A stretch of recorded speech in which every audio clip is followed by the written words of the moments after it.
Assalamualaikum warahmatullahi wabarakatuh. Apa kabar teman-teman semuanya? Guru-guru hebat yang sangat luar biasa. Oke, kembali lagi bersama saya Muhammad Sigit Sugiarto dalam kegiatan pembelajaran ya untuk persiapan pretest nanti ya PPG dalam jabatan tahun 2023 untuk mata pelajaran PJOK. Oke, baik teman-teman, saya mengingatkan kembali bagi yang belum subscribe, silahkan klik tombol subscribe dulu ya teman-teman, karena itu gratis dan itu merupakan sebagai apresiasi atau bentuk apresiasi teman-teman semua pada channel ini ya. Oke teman-teman semuanya, sekarang kita sudah mengajak ke kompetensi 2 profesional atau modul profesional ya di kegiatan belajar 1. Oke teman-teman, mohon maaf kalau misalkan ada suara-suara yang tidak jelas. Semoga teman-teman tetap fokus ya. Oke, di kegiatan belajar 1, di sini ada asas dan falsafah pendidikan jasmani. Yang kedua ada olimpiade dan olimpis. Oke, yang ketiga ada paradigma baru dalam pendidikan jasmani. Oke teman-teman, kita mulai saja. Siapkan catatannya teman-teman. Siapkan buku catatannya dan siap menulis ya. Oke, yang pertama di sini ada asas dan falsafah pendidikan jasmani. Oke, ini ada pengertian pendidikan jasmani. Yang pertama, saya bacakan dulu. Pendidikan jasmani pada hakikatnya adalah proses pendidikan yang memanfaatkan aktivitas fisik untuk menghasilkan perubahan holistik dalam kualitas individu, baik dalam hal fisik, mental, serta emosional. Pendidikan jasmani merupakan bagian tidak terpisahkan dari pendidikan pada umumnya yang mempengaruhi potensi peserta didik dalam hal kognitif, afektif, dan psikomotor melalui aktivitas jasmani. Oke, kita lanjut teman-teman. Nah, di sini ada manfaat pendidikan jasmani. Oke, saya bacakan. A. Memenuhi kebutuhan anak akan gerak. Artinya, pendidikan jasmani memang merupakan dunianya anak-anak dan sesuai dengan kebutuhan anak-anak. Di dalamnya, anak-anak dapat belajar sambil bergembira melalui penyaluran hasratnya untuk bergerak. Yang B. Mengenalkan anak pada lingkungan dan potensi dirinya. Artinya, dengan bermain dan bergerak, anak benar-benar belajar tentang potensinya dan mengenali lingkungan sekitarnya. Untuk C. Menanamkan dasar-dasar keterampilan yang berguna. Artinya, peranan pendidikan jasmani di sekolah cukup unik karena turut mengembangkan dasar-dasar keterampilan yang diperlukan anak untuk menguasai berbagai keterampilan dalam kehidupan di kemudian hari. D.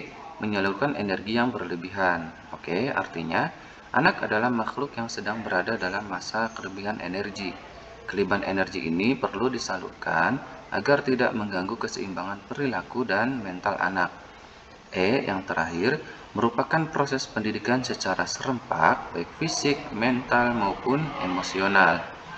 Oke teman-teman, ini adalah manfaat dari pendidikan jasmani. Oke ya, dicatat ya. Nah, di sini kita mengajak ke pengertian pendidikan olahraga dan pengertian pendidikan kesehatan. Jika tadi kita sudah bahas pendidikan jasmani, sekarang kita mau bahas pendidikan olahraga. Oke, saya bacakan. Pendidikan olahraga adalah pendidikan yang membina anak agar menguasai cabang-cabang olahraga tertentu. Kepada peserta didik diperkenalkan berbagai cabang olahraga agar mereka menguasai keterampilan berolahraga. Ya, maksudnya paham ya teman-teman. Sekarang kita lanjut di pengertian pendidikan kesehatan. Pendidikan kesehatan adalah suatu proses yang menjembatani kesenjangan antara informasi dan tingkah laku kesehatan. Pendidikan kesehatan memotivasi seseorang untuk menerima informasi kesehatan dan berbuat sesuai dengan informasi tersebut agar mereka menjadi lebih tahu dan lebih sehat. Oke, paham ya teman-teman perbedaan antara pendidikan jasmani, pendidikan olahraga, dan pendidikan kesehatan. Dicatat baik-baik ya. Oke, di sini ada landasan filosofis pendidikan jasmani, pendidikan olahraga, dan pendidikan kesehatan. Ada hal penting yang bisa menjadi sumbangan unik dari pendidikan jasmani. Yang pertama, tentang kebugaran dan kesehatan, jelas ya. Sumbangan yang unik dari pendidikan jasmani yang pertama kebugaran dan kesehatan. Yang kedua, keterampilan fisik, itu jelas. Yang ketiga, terkuasainya konsep dan prinsip gerak. Yang keempat, kemampuan berpikir. Yang kelima, kepekaan rasa. Yang keenam, keterampilan sosial. Yang ketujuh, kepercayaan diri dan citra diri. Ini adalah landasan filosofis dari pendidikan jasmani, olahraga, dan kesehatan ya teman-teman. Kita lanjut di landasan ilmiahnya dari pelaksanaan pendidikan jasmani itu sendiri. Yang pertama, ada landasan biologis bagi pendidikan jasmani. Artinya, pendidikan jasmani adalah disiplin yang berorientasi tubuh di samping berorientasi pada disiplin mental dan sosial. Guru pendidikan jasmani harus memiliki penguasaan yang kokoh terhadap fungsi fisikal dari tubuh untuk memahami secara lebih baik pemanfaatannya dalam kegiatan pendidikan jasmani. Yang kedua, landasan sosiologis dalam pendidikan jasmani. Artinya, seperangkat kualitas dari perkembangan sosial yang dapat dikembangkan dan dipengaruhi dalam proses penjas, diantaranya adalah kepemimpinan, karakter moral, dan daya juang. Oke ya teman-teman, landasan yang terakhir yaitu landasan psikologis dalam pendidikan jasmani. Artinya, kaitannya dengan perbedaan psikologis seperti kepribadian, karakter, pola pikir, serta tak kalah pentingnya dalam hal pengetahuan dan kepercayaan. Oke, baik-baik ya teman-teman, ulang baca baik-baik ya teman-teman. Oke, di sini ada perbedaannya teman-teman ya. Proporsi pendidikan jasmani dan olahraga. Oke, ini perbedaan antara pendidikan jasmani dan pendidikan olahraga. Mohon maaf ya teman-teman apabila suara di belakang ini selalu berisik ya teman-teman. Mohon maaf. Semoga teman-teman tetap fokus mendengarkan suara saya. Oke, di sini ada beberapa komponen ya teman-teman. Yang pertama ada tujuan. Di sini dilihat dari pendidikan jasmani, tujuannya itu untuk pendidikan keseluruhan, kepribadian dan emosional. Tetapi untuk pendidikan olahraga di sini tujuannya untuk kinerja motorik, oke ya, atau motor performance atau kinerja gerak untuk prestasi. Kata kuncinya olahraga ini adalah prestasi. Oke, komponen yang kedua ada materi. Di sini sesuai dengan pendidikan jasmani, materi itu sesuai dengan kebutuhan anak atau child center, oke, sesuai dengan kebutuhan anak. Tetapi di olahraga itu beda ya teman-teman. Materi itu sebagai subjek sentral atau semuanya berpusat pada materi. Oke, tahu perbedaannya teman-teman. Yang ketiga ada komponen teknik gerak. Di dalam pendidikan jasmani, teknik gerak ini harus menguasai seluas-luasnya gerak kehidupan sehari-hari. Tetapi di olahraga, yaitu secara fungsional untuk cabang olahraga yang bersangkutan atau salah satunya. Oke, teman-teman bisa pahami ya. Komponen yang keempat yaitu peraturan. Di pendidikan jasmani, peraturan itu disesuaikan dengan keperluan atau tidak dibakukan. Jadi disesuaikan dengan kebutuhan saja teman-teman. Tetapi peraturan di olahraga itu peraturannya baku agar dapat dipertandingkan. Karena ini bentuknya prestasi ya teman-teman. Komponen yang kelima, anak yang lambat. Jika ada anak yang lambat, maka di pendidikan jasmani harus diberi perhatian ekstra. Tetapi beda di olahraga teman-teman. Jika ada anak yang lambat, maka akan ditinggalkan atau memilih cabang olahraga lain. Paham ya?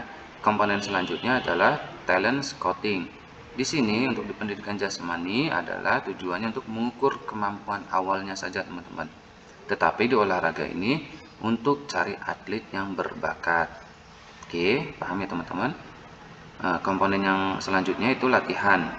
Latihannya di pendidikan jasmani itu adalah latihan yang menyangkut semua otot. Semua otot itu dimaksimalkan ya teman-teman. Tetapi di olahraga itu beda. Latihannya itu bentuknya spesifik ya teman-teman, sesuai dengan cabang olahraga yang dipilih. Yang terakhir, komponen terakhir itu adalah partisipasi. Di pendidikan jasmani itu partisipasi bersifat wajib, tetapi di olahraga bersifat bebas karena memilih ya teman-teman. Oke, teman-teman bisa dipahami perbedaan antara pendidikan jasmani dan pendidikan olahraga. Di sini biasanya sangat banyak keluar sekali soal-soal di tahun kemarin pretest ya teman-teman. Semoga tahun ini juga ini keluar karena memang ini bisa dipahami secara mudah ya menurut saya. Oke, kita lanjut. Kita ke olimpiade dan olimpisme. Atau ini yang kedua ya teman-teman, saya salah nulis. Ini yang kedua itu olimpiade dan olimpisme. Di sini ada sejarah olimpiade teman-teman. Olimpiade paling awal konon menurut cerita sudah diselenggarakan bangsa Yunani kuno pada tahun 776 sebelum Masehi.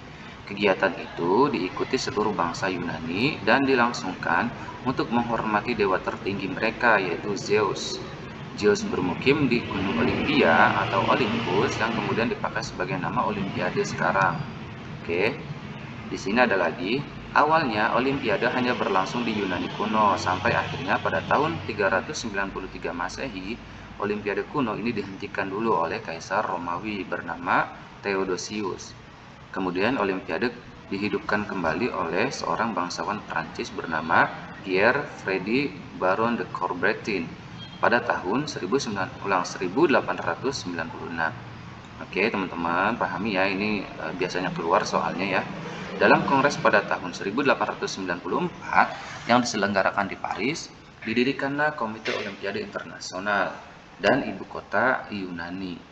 Athena dipilih sebagai tuan rumah Olimpiade modern pertama tahun 1896 yang pembukaannya dilakukan di Stadion Panathinaikos atau di kota Athena pada tahun 1896. Oke, ini sejarah Olimpiade ya teman-teman, silakan catat dan pahami baik-baik. Nah, di sini ada paradigma Olimpiade. Di sini juga biasanya banyak muncul soal yang keluar ya teman-teman. Yang pertama, paradigma Olimpiade yaitu living excellence yang memperlihatkan nilai-nilai berupa kerja keras, terus berjuang hingga akhir, fokus terhadap pencapaian prestasi dan lain-lain ya. Yang kedua, living respect. Di sini makna saling menghargai diri dan orang lain dalam hal perbedaan pendapat, perbedaan keyakinan, perbedaan keragaman budaya, perbedaan suku dan ras dan bangsa dan lain-lain. Yang ketiga, paradigma Olimpiade yaitu living friendship yang mengandung nilai-nilai persahabatan, berempati dan bersimpati, kerjasama, saling memberi dan melayani, dan yang terakhir saling mendukung. Oke, teman-teman, di sini kita langsung ke contoh soal ya teman-teman.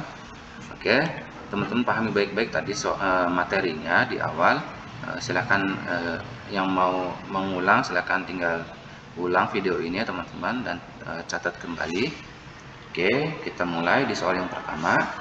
Pendidikan jasmani merupakan bagian integral dari pendidikan secara keseluruhan melalui berbagai kegiatan jasmani yang bertujuan mengembangkan secara organik, biomuskuler, intelektual, dan emosional. Dengan demikian, seyogyanya dalam tujuan pembelajaran penjas, guru PJOK sebaiknya lebih fokus pada A. Orientasi penilaian pada proses pembelajaran, B. Orientasi penilaian pada hasil pembelajaran, C. Orientasi penilaian pada aktivitas gerak, D. Orientasi penilaian pencapaian prestasi olahraga, atau E. Orientasi penilaian pada sikap dan keterampilan. Kira-kira apa teman-teman jawabannya? Oke, jawaban yang paling tepat yaitu adalah A ya teman-teman. Oke, jawabannya itu A ya. Saya tandai dulu. Jawaban yang paling tepat itu adalah A ya. Sebentar saya tandai.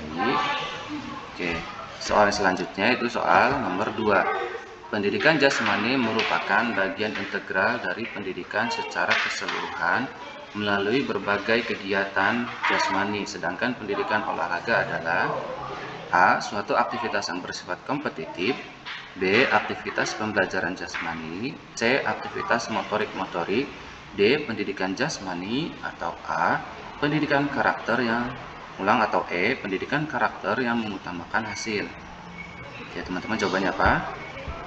Oke, tentu ya jawabannya yang paling tepat yaitu adalah A ya teman-teman, suatu aktivitas yang bersifat kompetitif. Oke, sini ada kata kunci pendidikan olahraga ya. Kita lanjut, mohon maaf kalau ada berisik ya teman-teman. Pendidikan jasmani adalah disiplin yang berorientasi tubuh atau fisik manusia. Di samping berorientasi pada disiplin mental dan sosial, hal ini sesuai dengan orientasi pendidikan jasmani. Sesuai A. Landasan sosiologis dalam pendidikan jasmani, B. Landasan etimologis dalam pendidikan jasmani, C. Landasan psikologis pendidikan jasmani, D. Landasan biologis bagi pendidikan jasmani, atau E. Landasan emosional bagi pendidikan jasmani. Kira-kira apa teman-teman? Oke, jawaban yang paling tepat itu adalah D ya teman-teman. Oke, baik teman-teman, mungkin cukup sekian video dari saya di pembelajaran tentang pendidikan jasmani, olahraga, dan kesehatan. Teman-teman semoga paham ya. Untuk memperluas soal, silakan teman-teman bisa chat Instagram saya ya. Oke, terima kasih. Assalamualaikum warahmatullahi wabarakatuh.